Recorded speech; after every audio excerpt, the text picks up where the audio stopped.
సమాజాన్ని ఏర్పాటు చేసి ఎందరో కళాకారులకు జీవన భృతి కల్పించిన దీపాల సుబ్రహ్మణ్యం గారు లేడు లేడు. కళాకారులకు సంబంధించిన వార్తా విశేషాల కోసం మా యూట్యూబ్ ఛానల్ ని సబ్స్క్రైబ్ చేయగలరు. దీనికి తోడు ఆ కసాయి భగవంతుడు నాకు మరో శిక్షణ కూడా విధించాడు. మీ అమ్మకు క్యాన్సర్ ని బహుమతిగా ఇచ్చాడు. పేదవాడికి రావలసిన జబ్బాది నా దగ్గర ఏముందని వైద్యం చేయించడానికి. అప్పటికీ మీ మావయ్య ఇంట్లోకి కొంత వైద్యం చేయించాడు.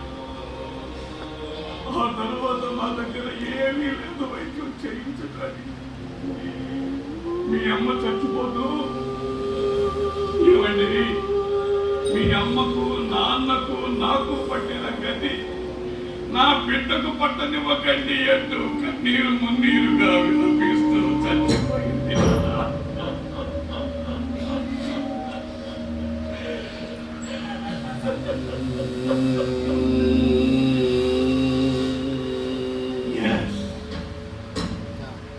నా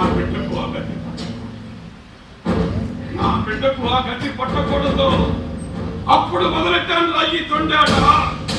కాలం కలిసి వచ్చింది, కాలం వేశాను. ఇవాళ ఈ రాష్ట్రంలో ఉన్నటువంటి పెద్ద పెద్ద మిలియనర్స్ అందరికీ కూడా నేనే బినామీని.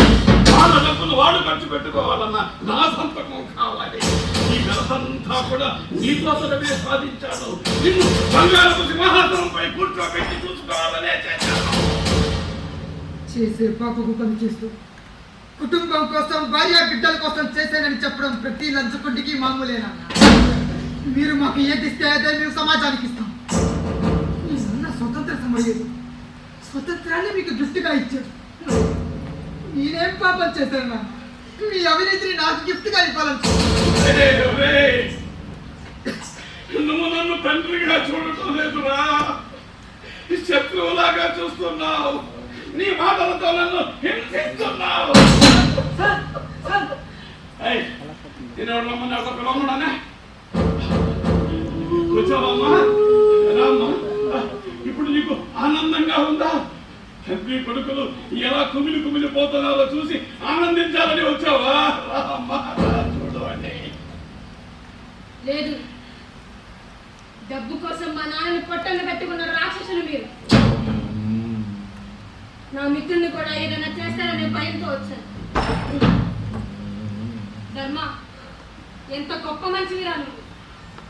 నీలాంటి వారి స్నేహం కోసం 100 సార్లైనా చావచ్చు. నీతో పాటు నీకు మద్దతుగా నేను కూడా దీక్ష చేస్తాను.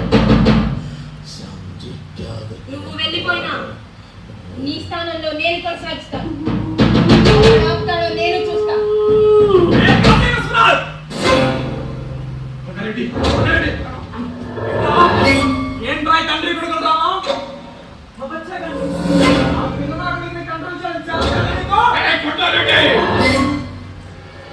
అదుపులో పెట్టుకొని మాట్లాడు. కుర్రవాడిని గురించి ఇంకొక మాట మాట్లాడావా ఈ 4 చీరేస్తాను.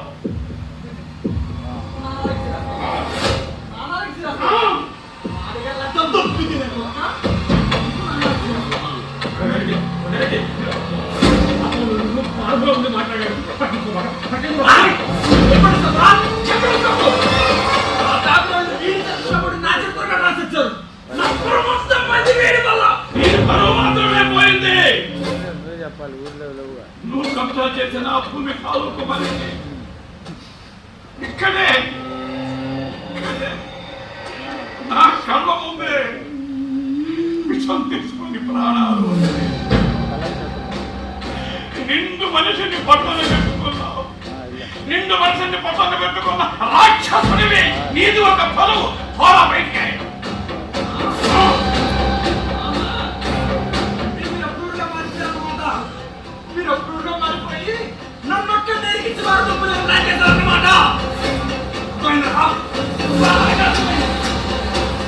అలాగైతే నువ్వు నిన్నే చేస్తాను. నేను చెప్పేసి నా పేరు పెట్టి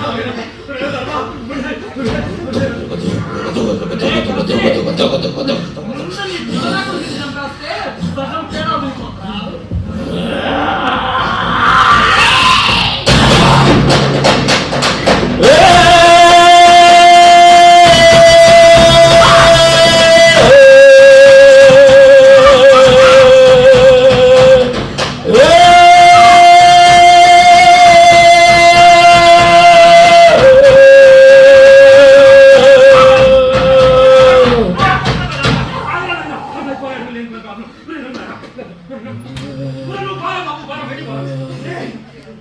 నాలుగే చేసుకుంటారా? మీ ఎంత చూస్తాను రా. మీ ఎంత చూస్తాను? నువ్వు బయటికి పో. మీ ఎంత చూస్తానే? బాగా బాబు రా.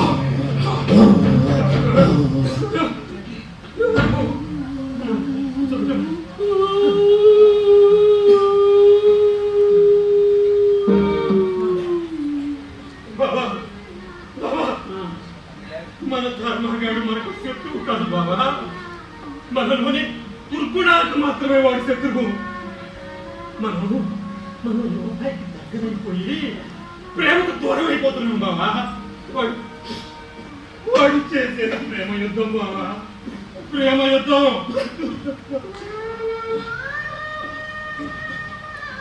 గెలుపుతాం, వాడికి గెలుపుతాం బాబా, వాడికి గెలుపుతాం.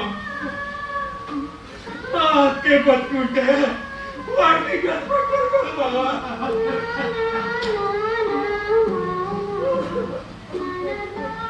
అహంకారం పెరిగిన చోట జ్ఞానం నిలవదు. కోపం ఉన్న చోట శాంతి ఉండదు. గర్వం పెరిగిన చోట గౌరవం దక్కదు. మనిషిలో శత్రువు కాదు,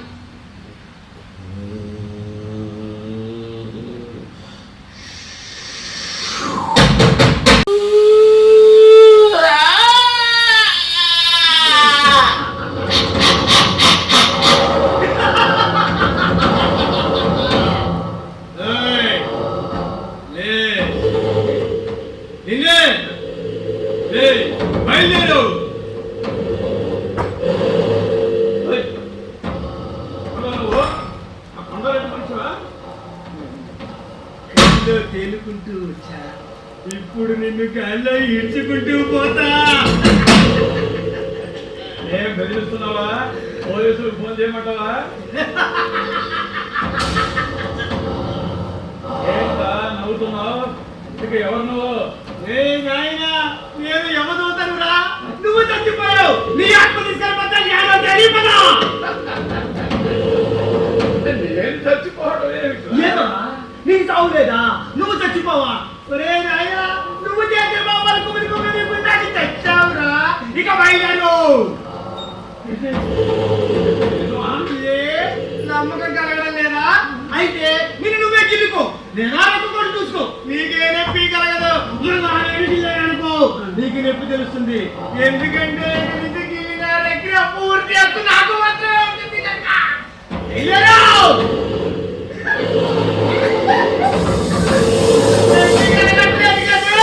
ఎప్పటికైనా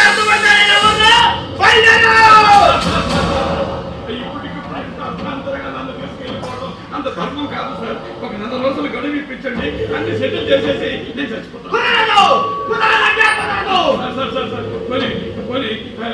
ఒక వారం గడువు ఇవ్వండి, మా అబ్బాయికి అన్ని సెటిల్ చేసేసి నేను చచ్చిపోతాను. ఒక గంట గడువు ఇప్పించండి, మా అబ్బాయికి వీలునామా రాసేసి చచ్చిపోతాను. ఒక్క క్షణం గడువు ఇప్పించండి సార్, మా అబ్బాయికి క్షమాపణ చెప్పి చచ్చిపోతాను. నేను ఎన్నో కష్టాలు చేసి, ఎన్నో మోసాలు చేసి, దౌర్జన్యాలు చేసి 100 కోట్లు సంపాదించి పెట్టాను. ఈ నా సంపద నా యొక్క జీవితాన్ని ఒక్క క్షణం కూడా పెంచలేదా? ఎక్కడెక్కడో దాచుకున్నటువంటి నా డబ్బంతా కూడా ఎవరు తినాలి?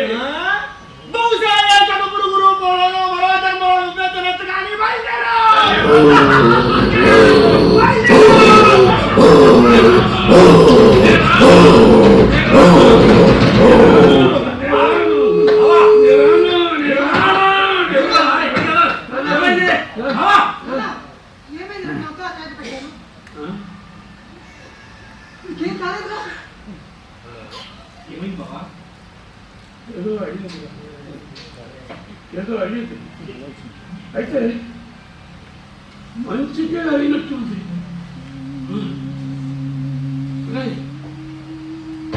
నువ్వు ఎప్పుడు అంటూ ఉంటావు చూడు, నాకు ఇంత జబ్బు చేసింది అని.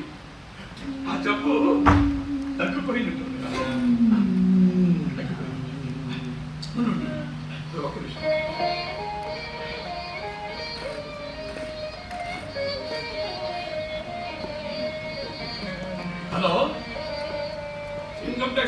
సుధీర్ బాబు గారా? నమస్తే సార్, నేను కాశీ విశ్వనాథ్ ఎంఆర్ఓ. అవును సార్, మీరు చాలాసార్లు మా ఇంటి మీద రైడ్ చేశారు, కానీ ఆ ఇన్కమ్ ట్యాక్స్ రైడ్లో ఏమీ దొరకలేదు. కానీ ఇప్పుడు మా ఇంటికి రైడ్ రండి సార్, అన్నీ దొరుకుతాయి. అవే ఇది ఫేక్ ఫోన్ కాల్ కాదు సార్, నేనే స్వయంగా మీకు ఫోన్ చేసి చెప్తున్నాను. ఎందుకంటారా, మా అబ్బాయి నాలో మార్పు తీసుకొచ్చారు. అవును సార్, మా ఇంట్లో ఉన్నటువంటి సమాధానాన్ని ఆ డాక్యుమెంట్లో డబ్బులు అన్నీ దాచిపెట్టారు. మీరు వచ్చి అన్నింటినీ సీజ్ చేయొచ్చు, చట్టబద్ధంగా నన్ను అరెస్ట్ కూడా చేయొచ్చు. త్వరగా రండి సార్, మీకోసం ఎదురు చేస్తూ ఉన్నాను. హ్యాపీగా ఒప్పుకుంటున్నాను సార్.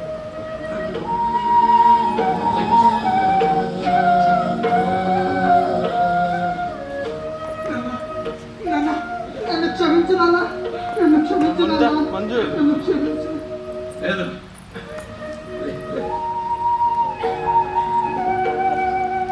నువ్వే నన్ను క్షమించాలి, ఈ దేశం నన్ను క్షమించాలి. దేశాన్ని నాశనం చేస్తూ ప్రజలను దోచుకుంటుంటున్న ప్రతి లంచగొండి ఇంట్లో ఇలాంటి కొడుకో కూతురు ఉంటే దేశం యొక్క భవిష్యత్తు కాపాడిన వాళ్ళు. సరిహద్దుల దాకా వెళ్ళి దేశాన్ని కాపాడలేనటువంటి వారు వాళ్ళ వాళ్ళ ఇళ్లలో సిపాయిలుగా మారితే ఈ దేశం యొక్క రుణాన్ని తీర్చుకున్న వాళ్ళు.